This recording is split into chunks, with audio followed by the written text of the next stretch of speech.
Kemudian akhwati fillah, a'azzani Allah wa iyyakunna jami'an. Sifat malu ini juga adalah sebagian dari cabang-cabang iman. Kata Rasulullah SAW ketika menyebutkan hadis tentang iman dan beberapa cabangnya, Rasulullah SAW menyebutkan malu. Awal haya'u syu'batun minal iman. Dan malu adalah di antara cabang-cabang keimanan kita. Lihat, ya, Rasulullah memasukkan malu ke dalam keimanan kita. Iman adalah sesuatu yang harus kita jaga. Memang kadang-kadang iman itu yazidu wa yanqus, bertambah dan juga berkurang. Ya, bertambah dengan bertakwa, dengan takwa, dengan kebaikan-kebaikan, dengan amal kebaikan. Berkurang dengan kemaksiatan. Ya.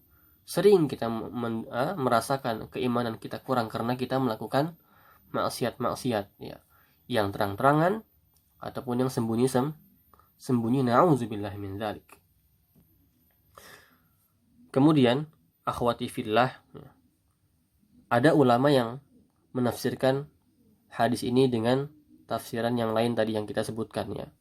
Yang pertama tadi itu adalah bahwasannya, ya, sabda Rasulullah, idza lam tastahi fasna' ma syi'ta, itu adalah perintah, tapi perintah itu bermaksud ancaman atau perintah yang menunjukkan yang maksudnya memberikan kabar. Itu yang pertama tadi, ya. Kemudian ada juga para ulama yang menyebutkan bahwasannya arti dari idza lam tastahi fasna' ma syi'ta itu apa? Artinya, jika kamu memang melakukan sesuatu yang memang kamu tidak malu dengan perbuatan tersebut, ya. Tidak malu terhadap Allah, tidak malu terhadap manusia, karena yang dia lakukan itu adalah ketaatan, maka lakukanlah sesuka kalian.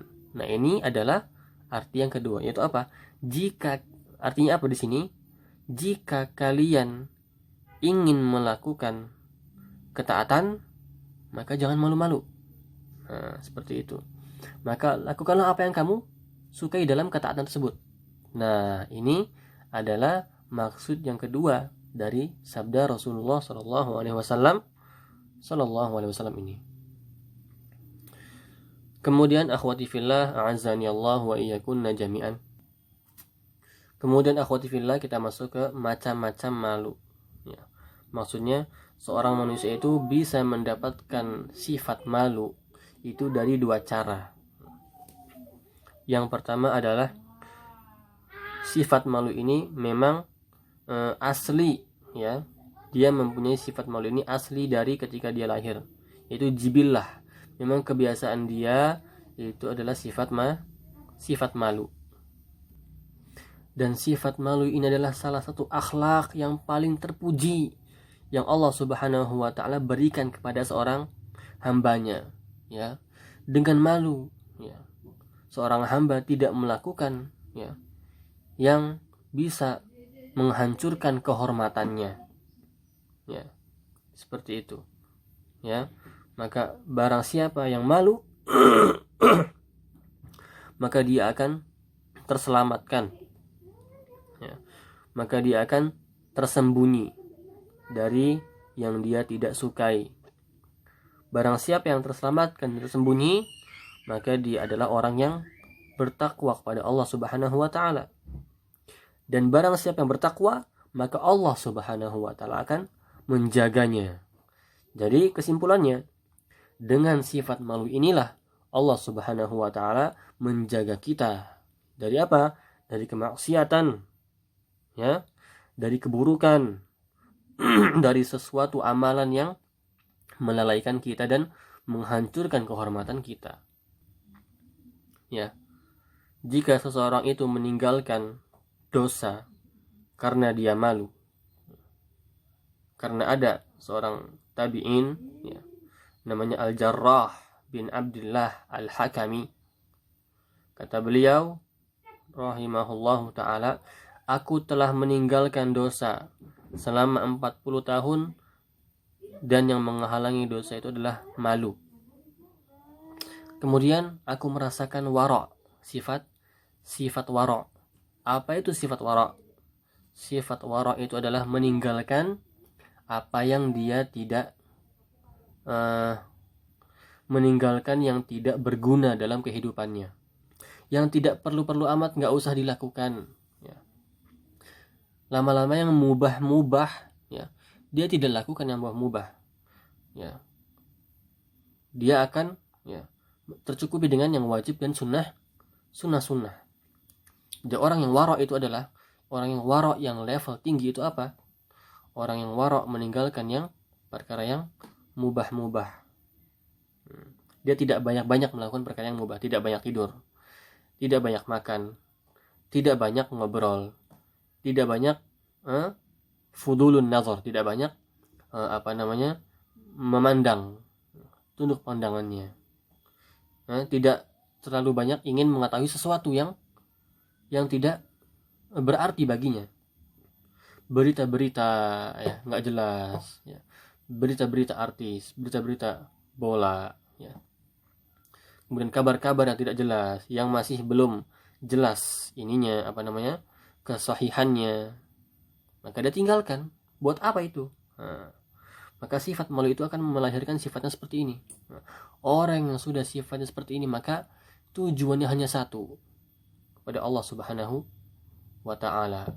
Yang lain dia cuekkan. Tidak perlu untuk ini, tidak perlu untuk itu. Buat apa ini, buat apa itu? Soalnya dia merasakan tidak ada gunanya, bahkan memudorotkan. Dengar, bahkan memudorotkan. Sampai dia mengatakan perkara yang mubah itu kebanyakan memudorotkan. Dan sekarang kita, ya, di zaman ini meninggalkan maksiat yang kecil saja susah. Bahkan kadang-kadang kita, ya, muslimin dan muslimat zaman ini, kebanyakan dari kita pernah melakukan maksiat yang besar, dosa besar. Seperti itu. Ya, bagaimana kita menjadikan diri kita ini wara', tapi kita tidak bisa, ya, menjauhkan diri kita dari dosa yang besar. Kalau misalnya antuna mau mengetahui apa saja dosa-dosa besar, maka rujuk buku punya Imam Az-Zahabi rahimahullahu taala dalam bukunya Al-Kabair, dan setahu Ustaz sudah diterjemahkan, ya. Sudah diterjemahkan, ya. Terjemahannya itu wallahu alam namanya juga Al-Kabair, ya. Al-Kabair adalah dosa-dosa besar, ya. Dosa-dosa besar punya Imam Az-Zahabi. Di situ semuanya disebutkan apa saja dosa-dosa besar. Nah, seperti itu. Baik, kita kembali ke malu. Nah, tadi yang pertama bagaimana manusia mendapatkan malunya, yaitu dengan cara memang dia mempunyai dari lahirnya. Yang kedua adalah orang yang mempunyai sifat malu dan dia berlatih dirinya itu dengan malunya. Maksudnya apa? Dia ketika lahir dia sifat malunya tidak terlalu dominan. Tapi karena dia mengenal Allah Subhanahu wa taala, mengetahui keagungan Allah, mengetahui kedekatan Allah Subhanahu wa taala kepada hambanya, ya, dan mengetahui bahwasanya Allah Subhanahu wa taala itu selalu mengintai kita, selalu mengawasi kita, dia malu. Ketika dia mengetahui apa Allah Subhanahu wa taala ya'lam kha'inatal a'yun wa ma tukhfi sudur, mengetahui apa yang tidak nampak oleh mata manusia, mata orang lain secara kasar, dan tahu bahwasanya Allah itu tahu apa yang ada di dalam hati kita, dia akan merasakan malu yang sebesar-besarnya. Dan ini adalah salah satu sifat yang paling tinggi yang ada dalam keimanan seseorang. Bahkan sifat ini lebih tinggi dari sifat ihsan, ya. Dalam sebuah hadis, Ibnu Mas'ud radhiyallahu taala anhu mengatakan, Malu itu bagaimana? Malu dari Allah itu bagaimana? Ya, adalah menjaga kepalanya. Ya, menjaga kepalanya maksudnya apa? Menjaga anggota tubuh yang ada di kepala, mata, hidung, telinga, mulut, ya. Itu paling banyak ya ternodai dengan maksiat itu. Terus menjaga apa lagi selain kepala? Menjaga perutnya dari apa yang ia makan.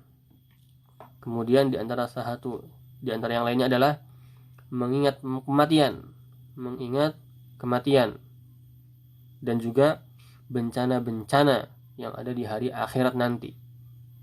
Kemudian kata Ibnu Mas'ud radhiyallahu taala anhu, "Wa man aradal akhirah."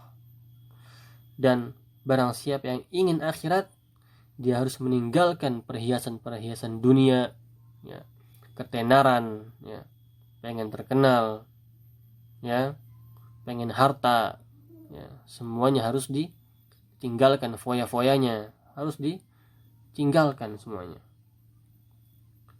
Barang siapa yang melakukan itu, maka dia telah malu terhadap Allah Subhanahu wa ta'ala. Itu adalah sifat malu yang harus ada di dalam diri seorang muslimin dan muslimah. Baik.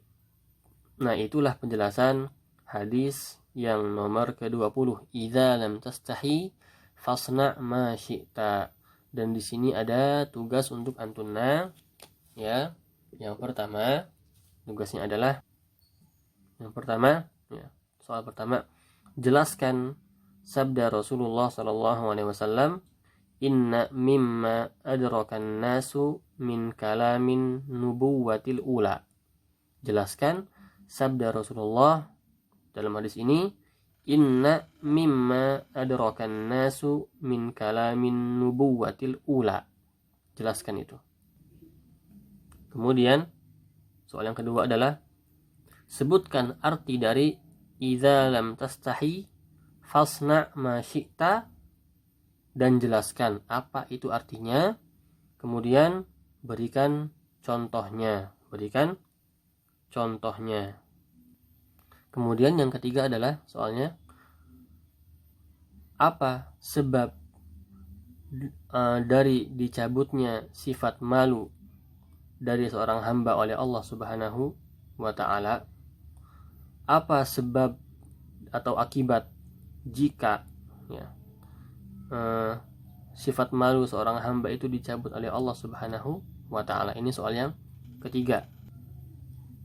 Kemudian yang keempat, ya, sebutkan macam-macam malu, maksudnya bagaimana manusia mendapatkan sifat malu tersebut, dan jelaskan dengan baik dan rinci. Kemudian yang kelima adalah, dan yang terakhir soalnya, apa kedudukan sifat malu dalam agama Islam? Apa kedudukan sifat malu dalam agama Islam? Nah, ini adalah soal-soal yang harus antuna kerjakan pada hari ini. Dan ingat ya, teman-teman yang masih mempunyai hutang tugas di pelajaran Ustadz, maka diharapkan untuk mengirimkannya, karena masih kosong nilainya, tidak ada nilainya, ya, karena nanti, ya, nilai ini nanti akan dikalkulasi ke nilai semester nanti, ya, seperti itu. Mohon diberitahu pada teman-teman yang memang belum bisa atau mempunyai uzur untuk mengirimkan tugasnya. Coba beritahukan kepada mereka. Atau kalau bisa mereka memberikan uzurnya kepada ustadz, karena mereka tidak mengirimkan tugas dan tidak memberikan uzurnya. Nah, seperti itu. Wallahu ta'ala alam bishawab. Jika ada pertanyaan maka bisa ditanya di grup, atau ada yang belum difahami. Wassallallahu ala nabiyina Muhammad wa ala alihi wa ashabihi wasallam. Subhanakallahumma wa bihamdik asyhadu an la ilaha illa anta astaghfiruka wa atubu ilaik. Assalamualaikum warahmatullahi wabarakatuh.